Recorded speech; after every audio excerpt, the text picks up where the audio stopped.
on consignment. These families delivered 10 sacks each on consignment. And we found a miller who was willing to mill it and process the coffee and wait for payment. And so we filled one container. That's the least amount of coffee that you can export is 37,000 pounds. We filled a container and we shipped that coffee to a fair trade buyer in Europe, and we got $1.26 a pound for that coffee. And after costs, after milling and shipping and export costs, we had $1 left over. To put this in context, the local price at that time being paid by the middleman was 10 cents per pound.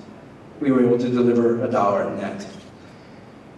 So the money came back in. We called all the families in. We had a meeting in the local schoolhouse. It was in Santo Domingo in San Juan de Rio Coco, and everyone showed up.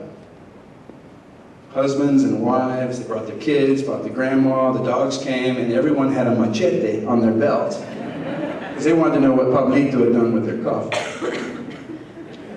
So we went through the numbers on the blackboard, right? Here was the price we got, here's what we spent on the sacks, here's what we spent on the trucking, here's what we spent on the milling, all the way down to net price $1 per pound.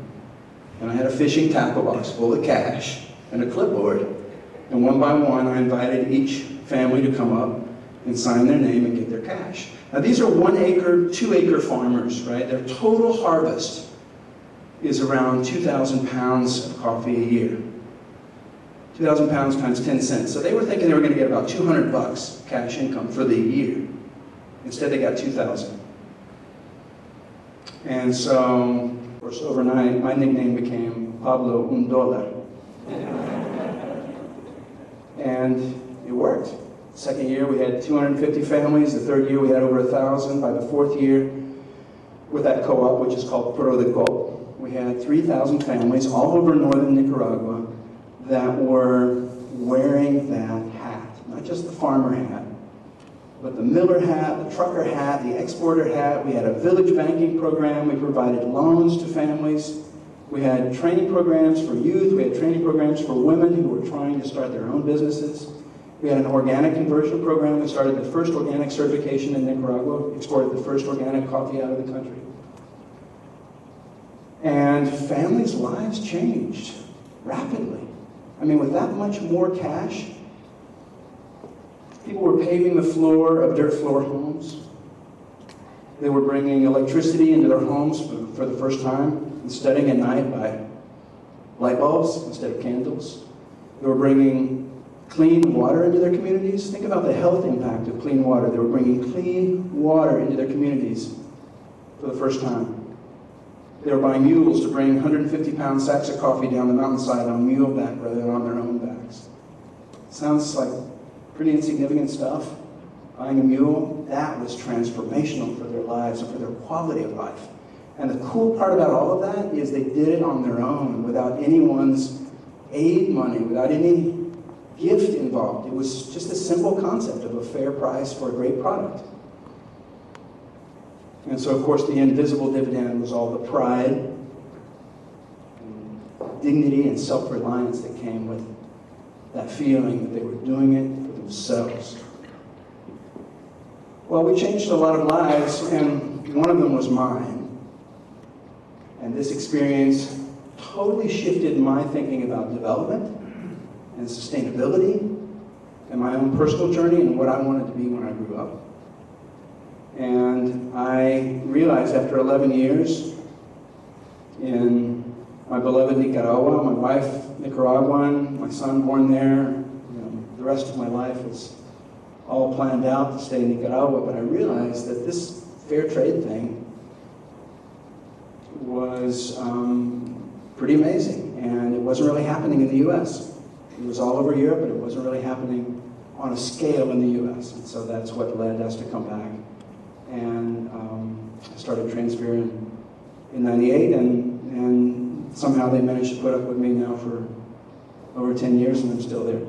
So fair trade is, for me, so for me as a social entrepreneur, right, entre comillas, it's like I didn't have it figured out to begin with, right? I kind of evolved into it or lucked into it and discovered a theory of change, a model for change in the course of of bumping my head with the old model that for me didn't work. So I find myself bumping my head a lot these days, again. But what is fair trade? So, how many of y'all have heard about fair trade? Yes. We have fair trade coffee on campus. Right, Phil? Yeah. Thank you, Phil. So fair trade is a market-based approach to poverty and sustainability. That's the best way that I can think of to describe it. It's a market-based approach.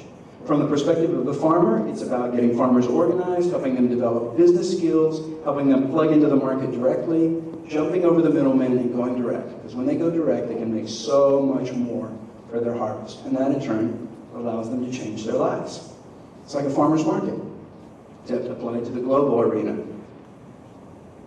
But fair trade is a multi-stakeholder model. It depends on business and it depends on consumers. And so, talk about the elevator pitch. Well, that's the elevator pitch from where the farmer stands. But from where the industry stands, fair trade is all about finding a way to connect more directly with suppliers, to green the supply chain, to make sure that your suppliers are getting the money they need to produce quality. It's also a way to tap into a new consumer segment that we call the conscious consumer. Consumers that actually care about the issues and are willing to spend a little bit more money on products that make them feel good because the products are making a difference. So what's the elevator pitch from the perspective of consumers?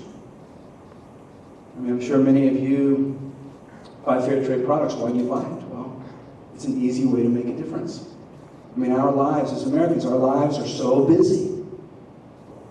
And, some people in my shop say, oh my God, these consumers are so clueless. Well, I don't think so. I don't think American consumers are clueless, and I don't think they're indifferent. I think as a nation, we are increasingly aware of the social and environmental problems that we face. And we're aware of how urgent the call is to do something. But who has time? Who has time to write a letter to the editor? Who has time to go to a PTA meeting? Who has time to demonstrate against a war that we don't believe in? Who has time to vote? How many people in this country vote?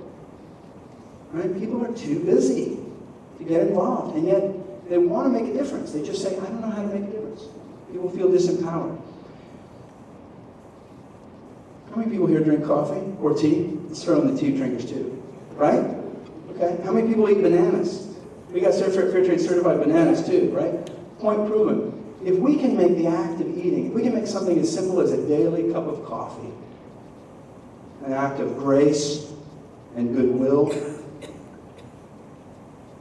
a way to reach halfway across the world and keep kids in school, that's powerful stuff. And the sales data shows people in this country want it. And they're willing to pay a little bit more if they have to be able to feel like they did no harm, to be able to feel like they're a part of that. So what are the results? What are the numbers? Running out of time here. What are the numbers? When we started, people said, you're crazy. This stuff will never work. People in the coffee industry said, this may work for the Birkenstock, crunchy granola crowd. This will never go mainstream. So today we work with over 850 brands across the economy in a whole bunch of different product categories. Many of them Jerry mentioned: coffee, tea, sugar, rice, chocolate. Last year we launched flowers and wine. And those products are available now in over 70,000 retail outlets nationwide, and not just in kind of the high-end stores, right? We have fair trade coffee available not only in Starbucks, but also in Costco and Sam's Club and Walmart. Who would have thought that Walmart consumers would be interested in fair trade coffee? And yet Walmart last year launched a whole line of private label fair trade coffees. Private label meaning they put their own name on it.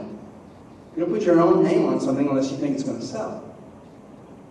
So all these products, all these companies, all these mainstream outlets, and last year globally fair trade product sales were about $4 billion globally at retail.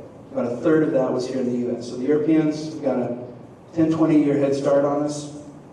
We're going to catch them, right? So no longer is this the crunchy granola market niche, right? It's really catching on. And I think at the end of the day what that speaks to is this scenario in which everyone in the model wins: businesses, consumers, and obviously producers.